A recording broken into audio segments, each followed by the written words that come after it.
अस्सलाम वालेकुम guys, welcome to my YouTube channel web माँ। आज की वीडियो में हम बात करने वाले हैं फोर्थ कंप्यूटर के बारे में कि इसको किस तरह से इन्वेंट किया गया था, इसमें ऐसे कौन से फीचर्स डाले गए थे जो as compared to first, second और थर्ड कंप्यूटर जो ज़्यादा अच्छे से काम करते थे। ये सारी चीज़ें हम आज की वीडियो में देखेंगे। तो अगर आप लोग चैनल पर न्यू हैं तो चैनल को लाजमी सब्सक्राइब करके वीडियो को लाइक कर दीजिएगा और प्लीज़ कमेंट सेक्शन में बताया करें कि आप लोगों को वीडियो कैसी लगी है, और अगर कोई मिस्टेक है तो ये भी लाजमी बताया करें। तो बिना टाइम वेस्ट करते हुए अपनी वीडियो की तरफ बढ़ते हैं। सबसे पहले हमारे पास है फोर्थ कंप्यूटर। फोर्थ कंप्यूटर का जो नाम रखा गया था वो हमारे पास माइक्रो प्रोसेसर था। फर्स्ट कंप्यूटर हमने पढ़ा ये एनियक था, सेकंड कंप्यूटर हमने पढ़ा ये ट्रांजिस्टर था, उसी तरह हमने थर्ड कंप्यूटर पढ़ा जो कल की वीडियो में हमने पढ़ा इंटीग्रेटेड सर्किट जो है थर्ड कंप्यूटर था। और आज का जो हमारा टॉपिक है वो फोर्थ कंप्यूटर, यानी कि जो फोर्थ कंप्यूटर का जो नाम रखा गया था वो हमारे पास क्या था, माइक्रो प्रोसेसर। इसकी थ्योरी की तरफ चलते हैं। IBM 1401 and star 1000 are two instances of fourth generation computer that use the newest microprocessor। Basically इसको माइक्रो प्रोसेसर को IBM भी कहा जाता था। जो इसके अंदर IBM जो है 1401 और स्टार जो है 1000 जो है इसके अंदर इंटेंसिस जो है वो लगाए गए थे। बेसिकली ये माइक्रो प्रोसेसर एक न्यू माइक्रो प्रोसेसर, न्यू जो है हमारे पास जो माइक्रो प्रोसेसर था वो इसके अंदर लगाया गया था। एक्सप्लेनेशन की बात की जाए तो around 1971 and 1980 the fourth generation of computers were introduced. These computers were outfitted with the most up-to-date VLSI circuit technology. These computers used to VLSI technology at the very large scale integrated VLSI circuits technology. Therefore, they were also known as the microprocessor.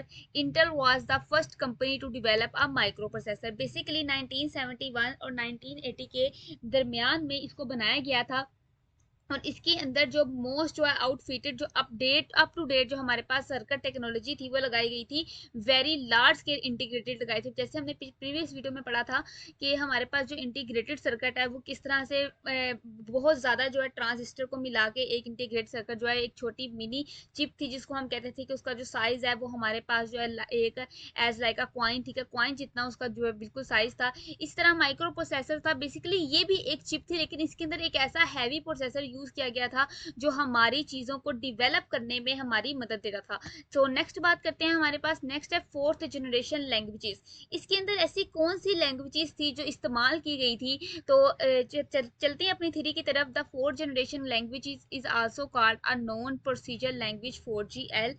It enables users to access the database. 4GL languages are usually focused on the creation of database reports and website. Example SQL, FoxPro, Focus, etc. These languages are also human friendly to understand.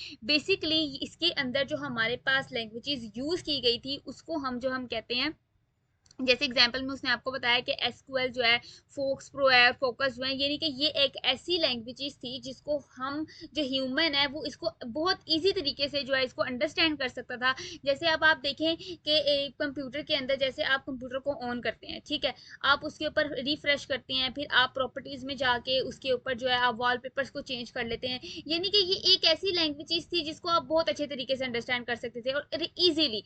मैंने कि आपको पता है जो है हमारे पास Chrome है वो कैसे ओपन होना है, ठीक है, हमने यूट्यूब कैसे ओपन करनी है, हमने उसके ऊपर सर्चिंग कैसे करनी है, हमने वेबसाइट्स को कैसे ओपन करना है। तो बेसिकली इसको बनाने का जो पर्पस था वो इसकी क्रिएशन क्या थी कि डेटाबेस थी, रिपोर्ट्स थी हमारे पास और वेबसाइट्स थी। जैसे मैंने आपको बताया कि वेबसाइट्स के ऊपर सर्चिंग कैसे करते हैं, वेबसाइट्स को बनाते कैसे हैं, ये सारी चीज़ें जो है फोर्थ जनरेशन लैंग्वेजेस जो है वो हमारे पास डाली गई थी। तो उसके बाद अगर हम बात करें computer architecture for the fourth generation, theory की तरफ चलते हैं। The 5 separate units the fourth generation of computer includes input, arithmetic and logic, memory, output and control units. The physical location of the computer functional unit is depicted. User enter data digital information into the unit using input devices such as the keyboard, mouse, microphone and so on. Depending on the type of instructions the input size in analysed और held. Basically computer architecture जो fourth generation के अंदर था उसका क्या काम था। जैसे मैंने आपको आपको शुरू में अगर आपको याद हो कि इंट्रोडक्शन ऑफ कंप्यूटर में हमने पढ़ा था कि कंप्यूटर बेसिकली करता क्या है, आप इसको इनपुट देते हैं, ये आपकी डाटा को प्रोसेस करता है और बदले में आपको क्या देता है, आपको आउटपुट देता है। जैसे मैंने आपको एक और इसकी एग्जांपल दी थी, उससे हमारे पास जो हमारी पहली वीडियो थी उसमें मैंने आपको एक और एग्जांपल देके समझाया था कि ये एक कैलकुलेटर की तरह काम करता है। जैसे आपने कहा कि 3+3 यानी कि आपने ये इनपुट दिया कैलकुलेटर को कि मुझे 3+3 इज इक्वल टू आंसर चाहिए। उसने क्या किया कि आपने राइट किया 3+3, अब इज इक्वल में उसने क्या किया, आपके उस 3+3 को अपने अंदर प्रोसेस किया, देन आपको आउटपुट दिया कि 3+3 इज इक्वल टू कितना होता है, 6 होता है। बेसिकली यही काम जो था वो हमारे पास कंप्यूटर आर्किटेक्चर का था जो 4th जनरेशन के अंदर था। इसकी जो है उन्होंने चंद एक ऐसी चीजें जो हमारे अंदर लगाई थी, वो हमारे पास क्या था, कीबोर्ड था,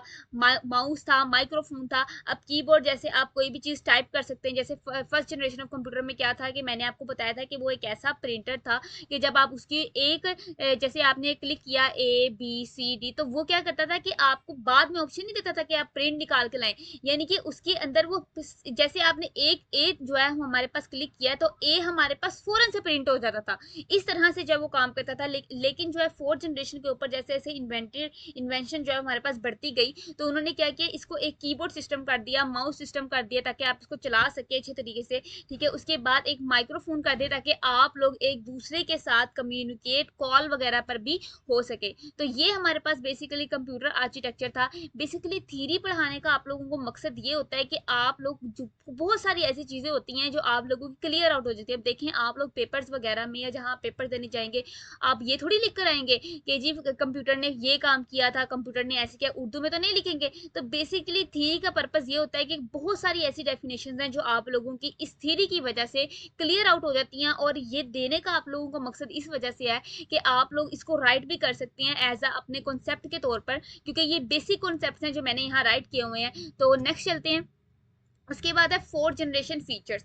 4th जनरेशन ऑफ कंप्यूटर के हमारे पास फीचर्स क्या थे, तो थ्योरी की तरफ चलते हैं। द VLSI जो हमारे पास स्टैंड फॉर था, वो वेरी लार्ज स्केल इंटीग्रेटिंग था circuit utilized in these computer analysis transistors in comparison to the proceeding 3 generation of computer. The 4th generation computer system are less expensive, single board computer and single chip processor appeared. Computer in this generation improved as a result of speed, accuracy, and dependability.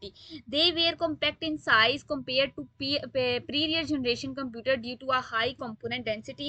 Multiple high level languages such as BASIC, COBOL, Fortran, Pascal and C were developed in the 4th generation languages.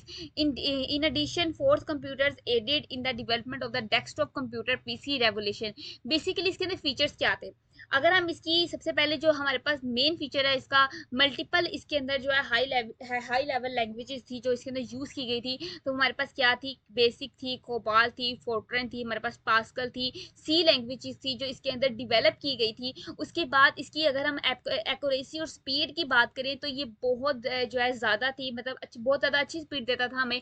उसके बाद ये less expensive भी था, और कुछ इसके अंदर एक सिंगल चिप का प्रोसेसर जो है वो अपेयर किया गया था, जो सिंगल बोर्ड कंप्यूटर में एंड सिंगल चिप जो प्रोसेसर हमारे पास होता है। जैसे हमने देखा पिछली वीडियो में, प्रीवियस वीडियोस में, कि हमने इंटीग्रेटेड सर्किट्स को जब हमने पढ़ा तो उसने कहा कि ये एक ऐसी चिप होती है जो अपने अंदर बहुत ज़्यादा जो मतलब लार्ज जो हमारे पास डाटा है वो अपने अंदर स्टोर करे, मतलब एक छोटी सी चिप। बेसिकली वही चिप का जो इस्तेमाल था वो 4th जनरेशन ऑफ कंप्यूटर के फीचर्स में भी किया गया था। उसके बाद ये एक ऐसा फीचर था जो डिवेलप करता था, यानी कि आप कहते हैं कि अब आपने एक नई चीज़ को अपने क्रोम से डाउनलोड किया है, अब आप कहते हैं कि वो चीज़ मुझे अपने फर्स्ट में यानी कि आपके डेस्कटॉप के ऊपर नजर आए, ठीक है। डेस्कटॉप मीन्स ये आपकी जो स्क्रीन होती है, ये भी हम आगे जाके डिटेल से पढ़ेंगे कि डेस्कटॉप क्या होता है, ये किस तरह से काम करता है, किस तरह से आप लोग इससे जो है डेस्कटॉप पे अपनी चीज़ें कैसे ला सकते हैं, ये सारी चीज़ें हम लोग पढ़ेंगे। तो सिर्फ ये आप लोगों को थोड़ा सा कॉन्सेप्ट है कि आप लोगों को क्लियर हो जाए कि 4th जनरेशन ऑफ फीचर्स हमारे पास क्या क्या थे।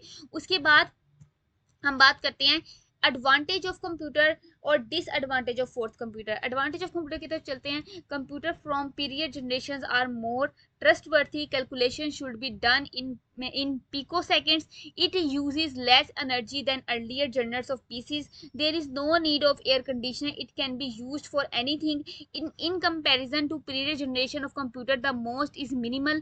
The fourth generation of computer computing a variety of high level languages are used. Portable computers are available in the fourth generation. It is easier to learn elevated languages than assembly and machine language. Basically इसके advantage हमारे पास क्या थे कि ये pico seconds के अंदर calculation कर देता था। जैसे हमने फर्स्ट जनरेशन में पढ़ा कि जी हमारे पास जो पहले जो लोग कैलकुलेशन करते थे वो हमारे पास कैसे करते थे, फिंगर्स के ऊपर करते थे। उसके बाद उन्होंने एनए को डेवलप किया, फिर ट्रांजिस्टर में भी कुछ चीज़ें हमारे पास डेवलपमेंट आई। उसके बाद हमारे पास थर्ड कंप्यूटर यानी कि इंटीग्रेटेड सर्किट में भी हमारे पास कुछ डेवलपमेंट आई।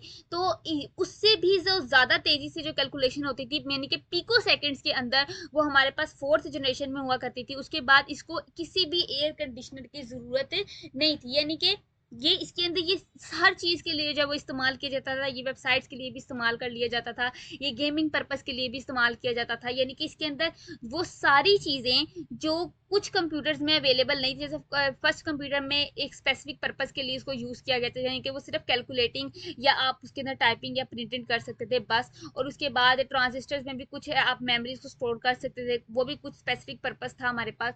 इसी तरह थर्ड कंप्यूटर में भी हमारे पास कुछ स्पेसिफिक पर्पस, यानी कि आप उसके अंदर मेमोरी को स्टोर कर सकते थे।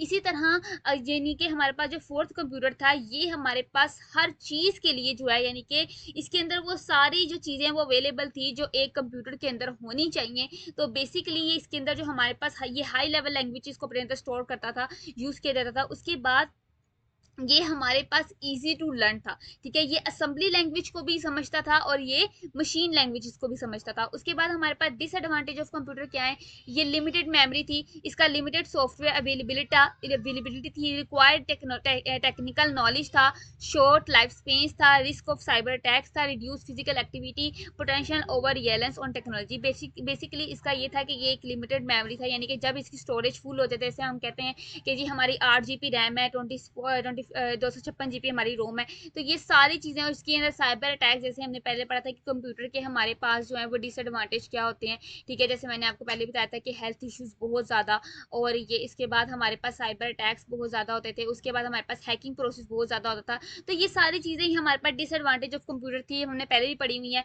तो आज का जो हमारा लेक्चर था वो सिर्फ यहीं तक था।